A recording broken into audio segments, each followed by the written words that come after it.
mewakili semua teman-teman yang ada di sini untuk mempertanyakan atau untuk memberi masukan kepada Bapak. Seperti Mas Dhani yang bilang, kita nggak menuntut, saya cuma ingin realisasi. Saya tahu kalau ini sudah dilaksanakan, tapi kami juga belum hasilnya belum sampai ke tangan kami. Hanya itu. Nah, di sini satu yaitu libur wajib, Pak. Terus terang kami ini libur wajib ini sangat-sangat sulit, dan kita pun jangan banyak juga yang tidak bisa libur seperti PRT dan lain sebagainya. Terus yang kedua, Pak, tolong dokumen-dokumen penting kami harap agar majikan memberikan kepada kami seperti ARC, paspor, dan PK. Yang ketiga, masalah DH, Pak. Di sini DH itu adalah direk giring. Direk giring ini prosesnya antara majikan dengan PRT langsung. Nah, di sini apabila mereka ada permasalahan atau kasus, kalau nggak saya mendengar bahwa tidak bisa KDI atau BNP itu tidak bisa menelpon majikan. Nah, terus solusinya bagaimana, Pak? Karena 1955 ini keadaannya kalau kita lapori sangat lambat. Betul. Terus masalah yang paling sangat penting dan kami juga ingin tahu, asuransi, Pak. Di sini perhitungan asuransi itu sangat rancu. Karena apa? Kami tidak tahu. Asuransi mana nih? Semua asuransi, mau asuransi potong tangan hilang, asuransi kecelakaan, asuransi Taiwan Indonesia, asuransi Taiwan, Pak. Nah, asuransi Taiwan dan asuransi Indonesia. Untuk kecelakaan yang menimbulkan organ tubuh hilang seperti jari hilang satu ruas, itu kalau di PAP katanya dapat antara lain 25 juta. Kalau nggak salah, Pak, kami nggak paham. Nah, itu bagaimana, Pak? Kadang-kadang kita nggak tahu dapat berapa atau bagaimana. Terus untuk asuransi meninggal yang tenggelam, jenazah tidak diketemukan, hilang. Itu katanya harus nunggu 7 tahun surat kematian keluar. Nah, kalau nunggu 7 tahun bagaimana, Pak? Apakah kita harus panggil yang meninggal biar dia bikin surat kematian? Biar cepet. Nah, itu, Pak, yang kita inginkan. Jadi asuransi ini sangat kami nggak tahu bagaimana perhitungan asuransi itu dan berapa yang kita dapat dan bagaimana caranya kita mendapatkannya untuk mengklaim itu, Pak. Dan terus untuk pajak, Pak, di sini juga. Jadi poin-poin kami ini kami ingin untuk direalisasi. Karena apa? Dari dulu setiap pertemuan ini kami selalu ajukan, Pak. Tapi sampai sekarang kami juga belum tahu hasilnya bagaimana. Begitu. Terima kasih, Pak.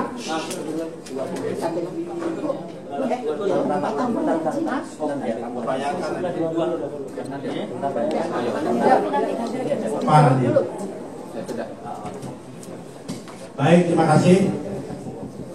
Saya mulai dari yang paling bawah dulu supaya gampang ingat.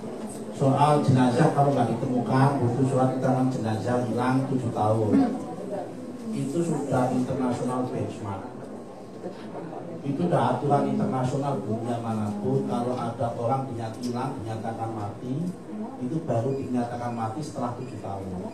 Sebabnya apa? Nanti takut dinyatakan mati tiba-tiba besok muncul.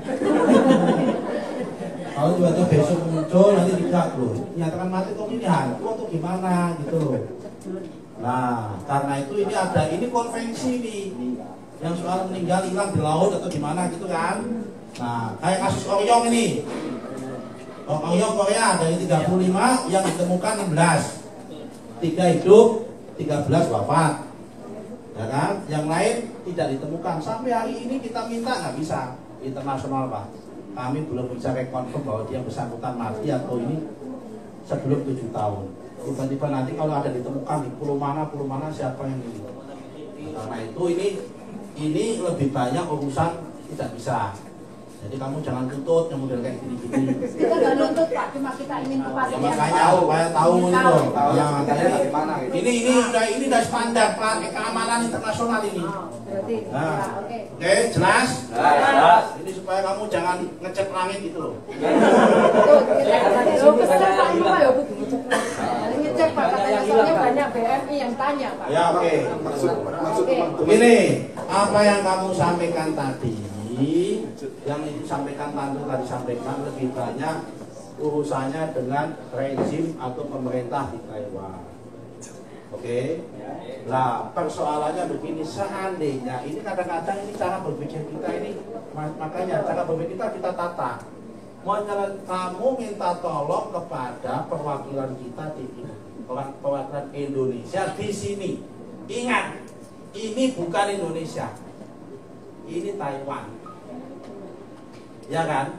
Menuntut supaya orang Indonesia dengan hukum yang berbeda di sini menyelesaikan masalah-masalah yang terkait dengan orang sini dengan cara Indonesia. Nggak bisa.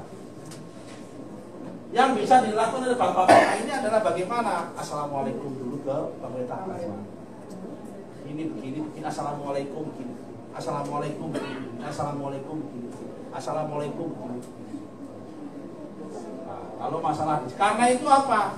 Kenapa kita itu sangat begitu hati-hati mengeluarkan izin, mengeluarkan ini supaya agak sedikit tanda petik kelihatan sulit waktu mau berangkat dalam rangka jaga ini kayak gini.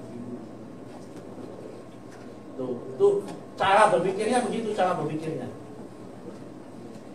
Oke, jelas, ya kan? Jadi tidak, saya nggak mau belain ini nggak, saya nggak mau belain. Ini kenyataan. Seandainya ini di Indonesia, plek langsung bisa kita tangkap. Kayak tadi asuransi Taiwan, kita harus hanya rekonfirm ke sini ini bagaimana, pakai di sini dan bagaimana, nggak bisa. Kalau seandainya di Indonesia bayar, kalau nggak izin kita cabut.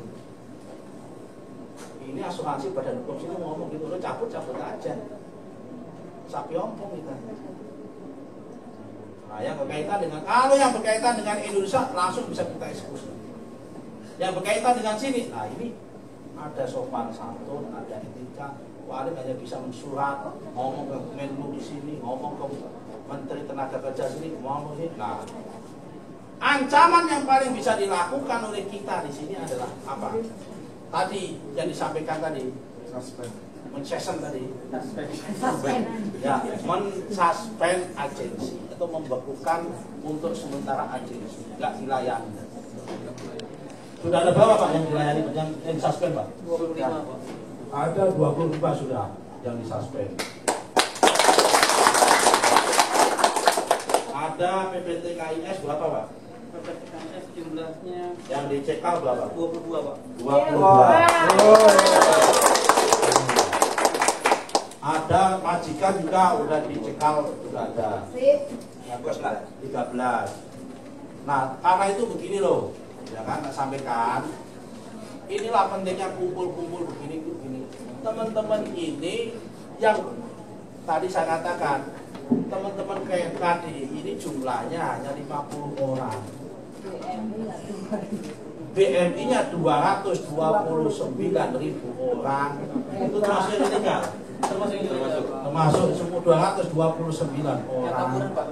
Termasuk yang kaburan juga. Berarti satu orang bisa mengambil berapa ribu, itu jelas nggak mungkin. Apa sudah bisa minta tambahan tenaga gitu Pak? Ya ini maaf saya tidak tahu nanya.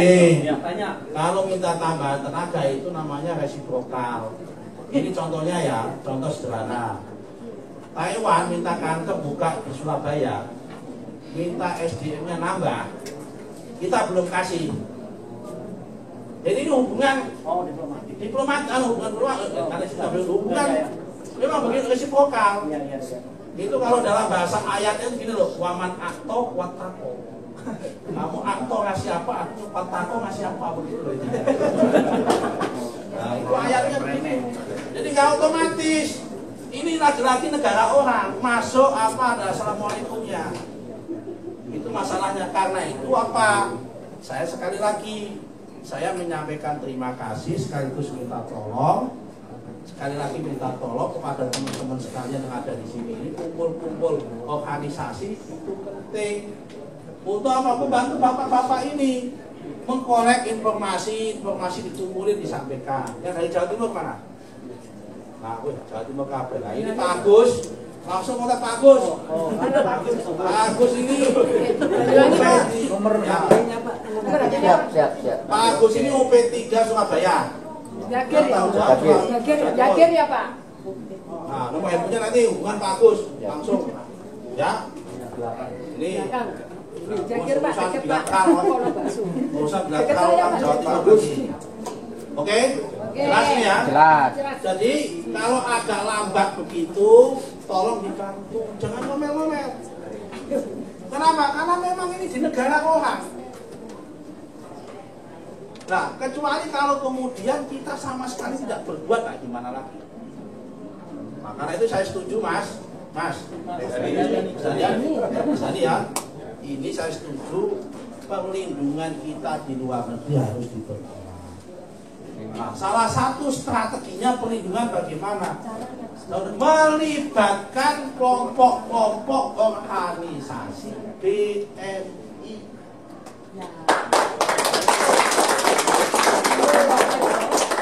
Kalau perlu, di tempat saya sudah menganggarkan akan ada pembinaan khusus, pelatihan khusus yang melibatkan serikat buruh,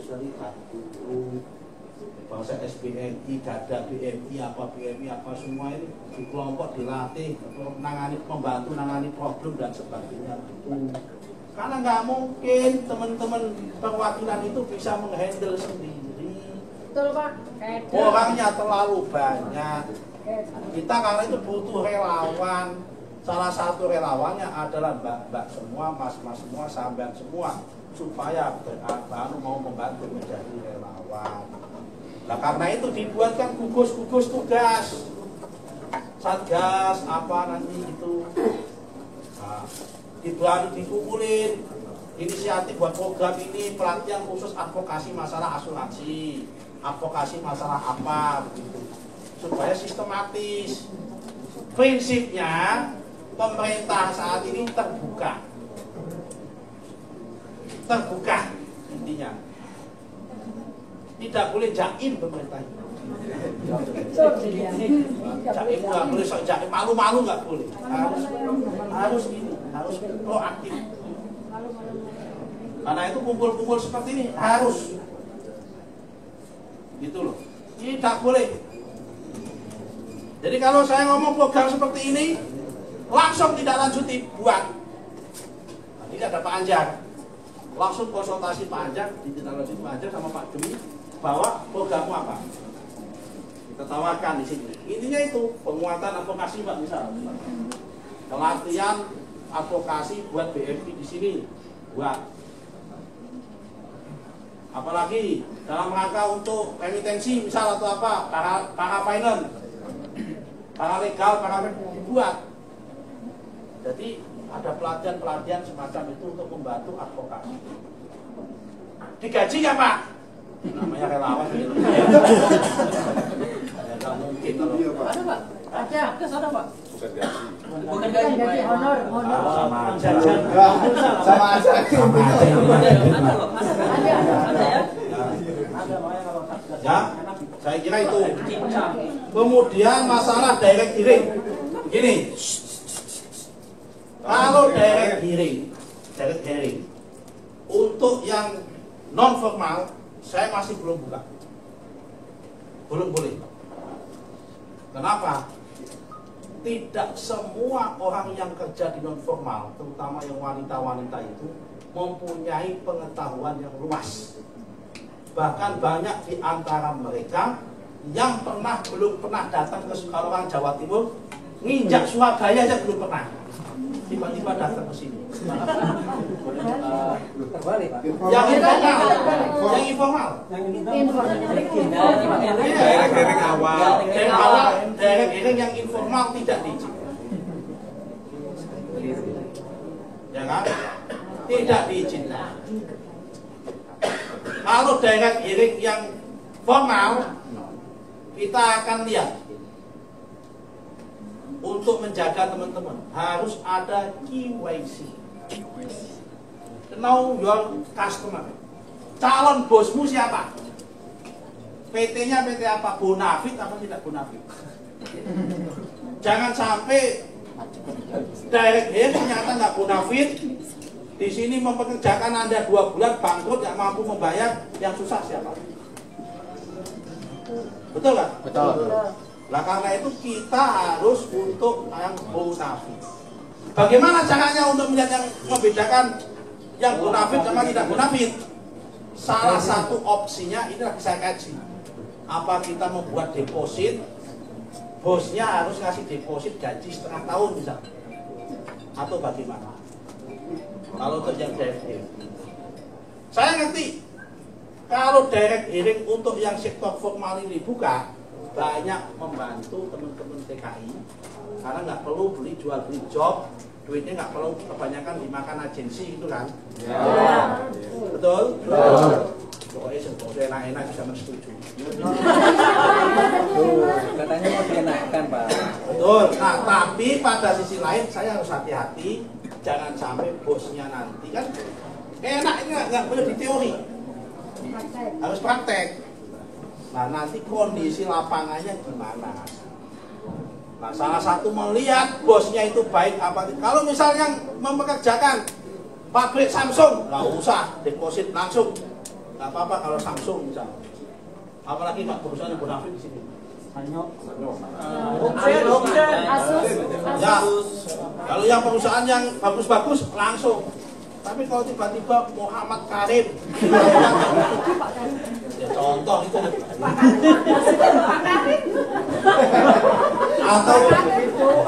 Atau contoh misal Dapril itu. Dapril kalau tiba-tiba butuh 100 orang formal. Ini mau dikerjakan apa ini? Nah, contoh kan dipertanyakan. Contoh begitu. Tapi kalau perusahaannya itu jelas, namanya jelas, ininya jelas, nggak apa-apa. Ini untuk jaga-jaga, jangan sampai ada teman-teman BMI kita atau calon TKI kita yang ditipu di sini susah. Nanti ngeluh lagi kalau susah. Puyeng lagi, gitu loh. Masuk akal kan? Nah, bagaimana dengan re-entry yang informal? Ya kan? Boleh sepanjang bosnya sama. Kalau bosnya beda, nggak boleh. Kenapa? Takut. Laki-laki tadi. Ya kalau orangnya baik, kalau nggak, yang tanggung jawab siapa? Kita itu dalam hal penempatan tenaga kerja menggunakan prinsip suudon, bukan husnudon. Tidak boleh kita ini husnudon kepada semua orang. Ini orang asing yang mau mempekerjakan teman-teman itu. Si kita itu harus waspada, jaga-jaga, harus niat bahwa orang ini kita yakini tidak baik selama sambil dia sebelum dia bisa membuktikan ternyata dia